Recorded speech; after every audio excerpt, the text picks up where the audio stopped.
Welcome back to Breaking Bad Habits.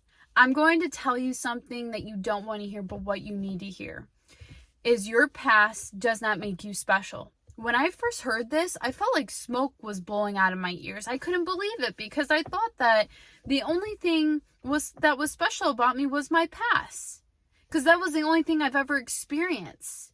And I realized when you believe in the past, you are limiting yourself.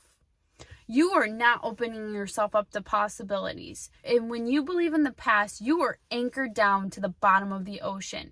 And what we don't realize is we're suffering in our own guilt, our shame, anger. And when you sit down there and you just view life in that victim mindset, you are just suffocating. You are not enjoying life. But what happens is when you have that tool of meditation, you are actually expanding your mind and you're looking for new possibilities. And curiosity is going to be your driver in this, because when you first start out, you're not going to have the confidence. You're not going to feel worthy, and it's uncertain. It's uncomfortable. You don't know what's going to happen. You're changing, you're evolving. It's uncomfortable. And one thing I want to talk about is when you start changing, people always say, well, doesn't it get lonely? Like, I don't want to get lonely. Don't focus on that. Don't focus on that. Because once you get in this gray area, things are going to shift. You're shifting, things are shifting. It's uncomfortable, but you just keep rolling with it, because what's on the other side of that? We don't know. But you keep going. And because it's going to be greater than you've ever imagined. Because that loving intelligence is a loving intelligence. It's not going to detour you and put you in the wrong spot. You just have to trust. But when you expand your imagination, when you get creative with your life and you let go of the past, become neutral with it, and you open yourself up to new possibilities, that's when you're going to make your way up to the surface of the ocean.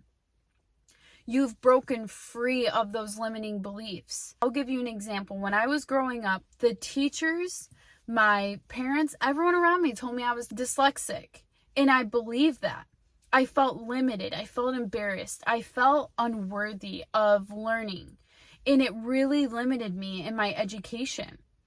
And I felt like I couldn't do what my other peers could do. When I started working with my mentor, I told her I was dyslexic. And she looked at me and she's like, Kylie, no, you are not dyslexic. Like, that's a limiting belief. What are you doing? And I started really diving into that and getting curious about it. I'm like, what? She told me I wasn't dyslexic. I've been told that my whole life, and you're telling me I'm not? Are you crazy? I was like, no, I am dyslexic. And now saying that to this day, I feel like my brain's about to snap in half. Because I don't believe that. It's not my belief. That's a limiting belief. I really worked on it and I became curious and I really dove into that area because it was a struggle of mine, and I let go, and here I came to the surface. Just like how people say that they have anxiety. Does that serve you? Does this belief serve me? How does this make me feel? And you need to start asking yourself that. You have to let those chains break free, and you need to not suffocate at the bottom of the ocean. You need to come up to the surface. It's the most liberating feeling. You have to let go of the beliefs that are keeping you at the bottom and anchoring you down. You have to let go of them so you can be liberating, be free. I think that's what everyone wants to feel, is free. Emotionally, spiritually. That's what we want. And once you let go, there's going to be someone at the top of the surface waiting there to save you and take you back to land. I promise you, it is. And something that I have really worked on is really using my voice. Because before, my old self would be like, no, Kylie, stop. That's conflict. Don't do that. Don't say anything. Like, you're going to have conflict. No, as someone has been in the same shoes as I have been, and people need to hear this information. If you hold on to the past, you are going to suffocate in your guilt, your shame, your anger, and you're never going to float to the surface.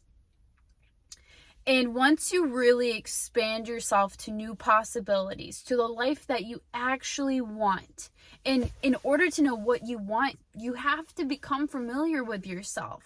You have to know yourself. You need to get comfortable with yourself. Sit with yourself when no one's around, and just sit with your thoughts and analyze them. Don't fall victim to them. Analyze what you're thinking and ask yourself, is this really serving me any good? Break it down, journal on it, and move forward and choose something else to think about.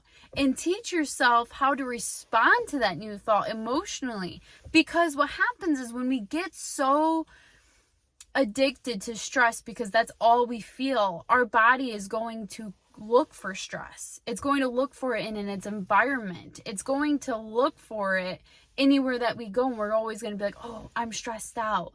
I have anxiety. And you have to really sit down with yourself and figure out, what life do you want to live? Because I don't want to live in constant stress and constant anger. That's no life to live.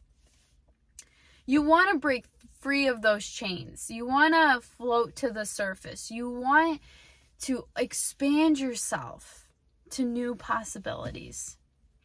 Thank you so much for listening. Have a great day.